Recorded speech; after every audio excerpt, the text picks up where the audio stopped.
पुणे की शान शनिवार वाड़ा। देखिए, ये सिर्फ पत्थर और इतिहास से बनी एक इमारत नहीं है।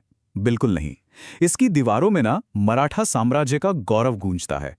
लेकिन जैसे ही अंधेरा होता है, यहाँ कुछ और ही कहानियां फुसफुसाने लगती हैं। ऐसी कहानियां जो आज भी लोगों को अपनी तरफ खींचती हैं। तो चलिए, आज इन्हीं दीवारों के पार झांकते हैं और शनिवार वाड़ा के रहस्य को, उसकी मिस्ट्री को समझने की कोशिश करते हैं। अब सोचिए जरा, एक सदियों पुराना किला, एक बेहद क्रूर शाही हत्या और एक बॉलीवुड ब्लॉकबस्टर। क्या इन तीनों में कोई कनेक्शन हो सकता है? सुनने में थोड़ा अजीब लगता है ना, लेकिन सच तो यह है कि यही वो धागे हैं जो शनिवार वाड़ा की पूरी कहानी को बुनते हैं। एक ऐसी कहानी जहां इतिहास, लेजेंड और आज की चकाचौंध सब आपस में उलझ जाते हैं। तो इस किले को समझने के लिए ना हमें इसके दो चेहरों को देखना होगा। एक चेहरा वो है जो इतिहास की किताबों में चमकता है, और दूसरा वो चेहरा जो अंधेरे में सुनाई जाने वाली कहानियों में जिंदा है। साल था 1732। जब पेशवाओं ने इस किले की नींव रखी ना, तो ये सिर्फ एक इमारत नहीं थी, ये थी मराठा साम्राज्य के दिल की धड़कन। सोच के देखिए, यहीं से सारे बड़े फैसले लिए जाते थे, यहीं से एक इतना विशाल साम्राज्य चलाया जाता था। मतलब ये दीवारें सिर्फ पत्थर की नहीं थी, ये शक्ति और शान का प्रतीक थी। और बस यहीं इस किले का वो दोहरापन सामने आता है। मतलब दिन के उजाले में ये मराठा पावर और कमाल की आर्किटेक्चर का सिंबल है, लेकिन जैसे ही रात होती है, इसकी पहचान एकदम बदल जाती है। तब ये बन जाता है इंडिया की सबसे ज्यादा चर्चित और हां, सबसे रहस्यमयी जगहों में से एक। एक ही जगह जहां पावर अपने पीक पर थी और डर अपनी गहराई में। तो चलिए, अब चलते हैं उस कहानी की तरफ जिसने इस किले की दीवारों में हमेशा के लिए एक खौफ भर दिया।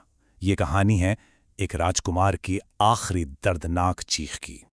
किला 1732 में बनना शुरू हुआ और अगले 40 साल तक ये मराठा शक्ति का सेंटर पॉइंट बना रहा। सब कुछ ठीक था, लेकिन फिर आया साल 1773 और सब कुछ बदल गया। सिर्फ 18 साल के युवा शासक नारायण राव पेशवा के इसी किले की दीवारों के अंदर बेहद बेरहमी से हत्या कर दी गई। और कहते हैं कि अपनी आखिरी सांसों में नारायण राव मदद के लिए चिल्लाए थे, काका मला वाचवा, जिसका मतलब है चाचा मुझे बचाओ। बस यही वो पुकार है, यही वो चीख है जो आज भी इस किले की सबसे दर्दनाक और सबसे डरावनी कहानी की नींव है।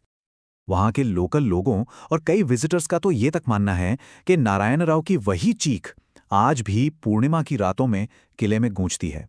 यहां तक कि गार्ड्स ने भी खाली गलियारों में कदमों की आहट और अजीबोगरीब फुसफुसाहटों की बात कही है।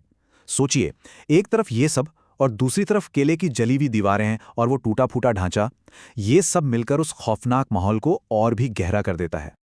सदियों बाद इस ऐतिहासिक कहानी में एक नया, एकदम ग्लैमरस मोड़ आता है।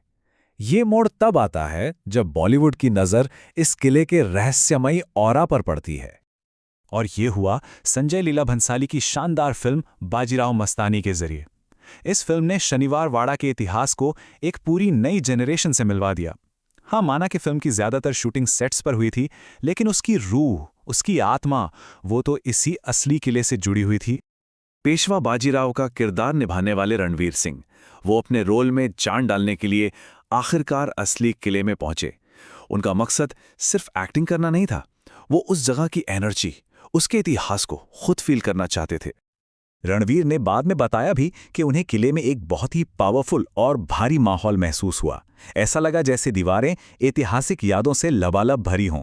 और यहां गौर करने वाली बात यह है, उन्होंने कोई भूत देखने का दावा नहीं किया, बिल्कुल नहीं, बल्कि उन्होंने इतिहास के उस वजन को महसूस किया। और शायद इसी एहसास ने उनके किरदार को और भी ज्यादा दमदार बना दिया। और सिर्फ रणवीर ही नहीं, फिल्म के जो बाकी क्रू मेंबर्स थे, उन्होंने भी असली लोकेशन के पास शूटिंग के दौरान एक अजीब सी खामोशी और तनाव महसूस किया। किसी ने कहा कि उन्हें अचानक ठंडी हवा का झोंका लगा, तो किसी को लगा जैसे कोई धीमी आवाज में फुसफुसा रहा हो। अब ये जो नए अनुभव थे, ये किले से जुड़ी सदियों पुरानी कहानियों को और भी मजबूत कर रहे थे।